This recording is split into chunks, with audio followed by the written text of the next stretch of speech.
ladies and gentlemen, maybe some of you have seen that there has been some drama going on with Blizzard. I will give you guys a short rundown. For those that don't know, Activision Blizzard has discovered, and apparently they discovered this 2 years ago, just the public didn't know.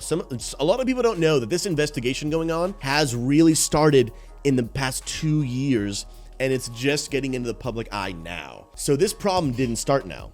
This problem has been going on for a long time. And for me, that's an important matter to know. But what's been going on in the company is there's been a lot of sexual harassment. And I won't go into too much detail because honestly, it's super vulgar.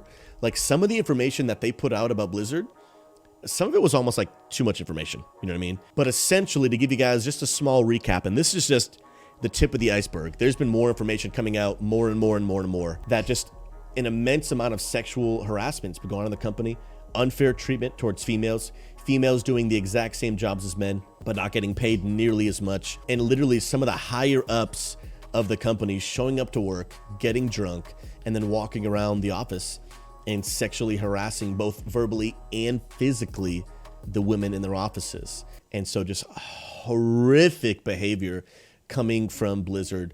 Not from everyone, of course, but from some of the higher ups, and that's a big deal. And so there's a lot more information that we've already talked about, that people have known about, but I wanted to bring this up today because I know for some of you, like, Susie, this is old news. It's been going on for like 2 weeks now. But here's what is new news. As of just this morning, their CEO and president has actually stepped down from leadership. This is a big deal. Because of what's been happening in the company, their president, J. Allen Brack, has actually stepped down as president. I haven't read this yet. We're gonna read it together. Check it out. J. Allen Brack, the president of Warcraft and Overwatch studio Blizzard Entertainment, is leaving his position less than 2 weeks after an investigation by the California Department of Fair Employment and Housing made public explosive allegations. This is a big deal of harassment and discrimination within the company.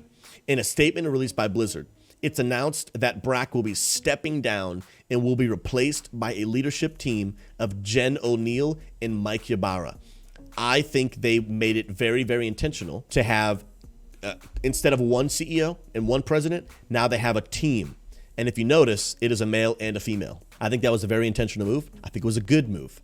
I think it was a very needed move.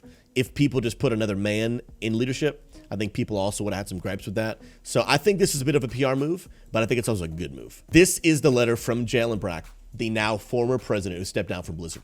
To all members of the Blizzard community, we wanted to let you know about an important leadership change at Blizzard Entertainment.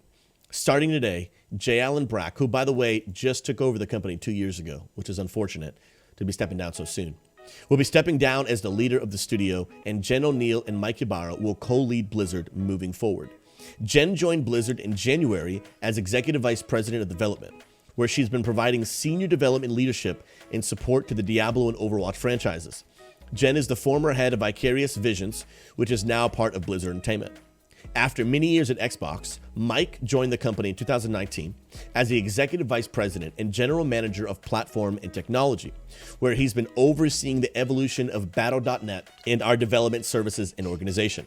Jen and Mike have more than 3 decades of gaming industry experience between them. Moving forward, they will share responsibilities over game development and company operations. Both leaders are deeply committed to all of our employees, to the work ahead to ensure Blizzard is the safest, most welcoming workplace possible for women and people of any gender, ethnicity, sexual orientation, or background, to upholding and reinforcing our values, and to rebuilding your trust.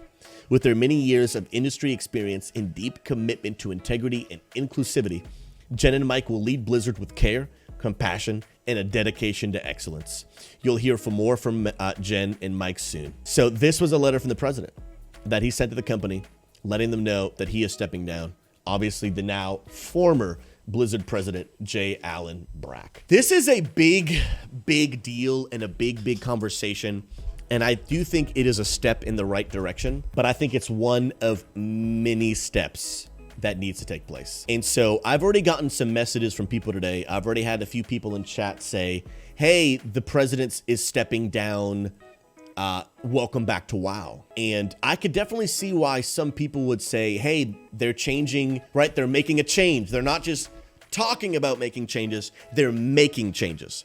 Let's go back to WoW now. And I gotta be honest, for me, I think this is a good step in the right direction.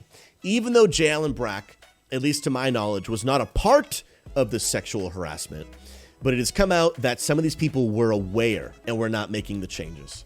The hard part about leadership, it sucks, but it's needed, is that I believe the John Maxwell quote that everything rises and falls on leadership. It doesn't matter if you did it or didn't do it. If you allowed it to happen, it is also your fault. This principle is very, very true. It doesn't matter if you are the problem or not the problem. If you know about the problem and don't fix the problem, now you are the problem.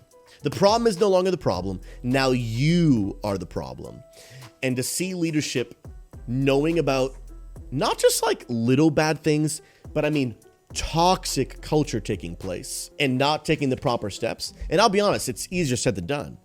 But at the end of the day, man, top end leadership, they got to be willing to do the hard stuff. They have to be held to that level of standard. And so to see him voluntarily stepping down is both good and bad. We don't know all the details of this. And what I mean by it being good and bad is if he stepped down fully voluntarily, it's both good and bad for these reasons. One, it's good that he's someone who made a lot of mistakes, acknowledges his mistakes, and steps down, right? That's a big deal. That's a big deal. But if the only people in the company who acknowledge there is wrong quit and now no longer have authority to actually make changes, and everyone else that's still at the company doesn't want to make changes, well, then no changes get made. So that's one way to look at it. I don't personally think that's the case. Here's my opinion. I think everybody wanted him gone, and maybe himself too. Maybe he felt a deep sense of failure and wanted to leave. We don't know for sure. But I think what happened was people in the company wanted him gone, and they allowed him to step down rather than firing him. From my personal opinion, again, don't know for sure. I think that's what took place. I think part of this is PR move, public relations move, where they're not going to fire him for his reputation, the rest of his career, but they're going to allow him, hey, we're going to let you step down. If you don't step down, we're going to overthrow you, kind of thing. And so I think he made the right choice in doing that. And my hope is that I think their names are Mike and Jen will actually be able to take the company in a new direction, in a positive direction. Having female leadership, I think it's always good to have a woman around the table, right? Even here at GSC, we have women around the table because when I want to make a decision, I don't think of things through the lens of a woman. I always think about how does this affect women, but at the end of the day, nobody can give me a better answer than a woman, right? Because they know better. So I put them around the table because their input is valuable. So I think having women in leadership over Blizzard at the highest level, I think will be very, very good. But here's why I'm not going back to WoW yet. There is a deep-rooted problem within the entire company of Activision Blizzard, and not just Blizzard, but on Activision as well. So the fact that Activision's CEO is still Activision's CEO, that means change is happening, but not all the change that needs to be happening. And so some people have already asked me like, hey, are you going back to WoW now that J. Allen Brack is no longer president? No, I won't. I won't, because this deep-rooted problem is not fixed overnight, and it's not fixed by getting rid of one guy. It's a deep-rooted cultural issue. It has spread within several departments of Blizzard that sexual harassment is okay. Not only are people doing it, but people are seeing it and their minds are being warped to believe that that behavior is appropriate. It's gonna take a lot of work to really see some change in the company. 100% Agent Pace. It's not like this guy was the only one doing it, right? I don't even believe, at least to my current information, I don't believe that he was a part of the sexual harassment, but he was aware of it. And so getting rid of a guy that's aware isn't even getting rid of the people that were actually doing it. And so this is a big, big deal. This is a big, big deal that is going to take time to fix. It's not going to be fixed overnight, and it doesn't get fixed by changing one guy. And so for the time being, I still will not be returning to World of Warcraft. If I'm being honest, I don't see myself going back to World of Warcraft for months, maybe a year. I don't know. Simply because this issue is not going to be solved overnight. It's just not going to happen. And so I won't be going back to the game. Here's the deal. Blizzard is going to make change. They're going to do it. But there's not been enough yet for me to want to keep feeding the company financially. It would be a little bit different if World of Warcraft was free and I just played it. But the thing is, I'm giving them my money every month, right? I'm giving them my money every month, and I don't want to keep giving money that I know is going towards the people that are sexually harassing women, right? I don't want to keep on doing that. And so that's kind of my stance, for sure.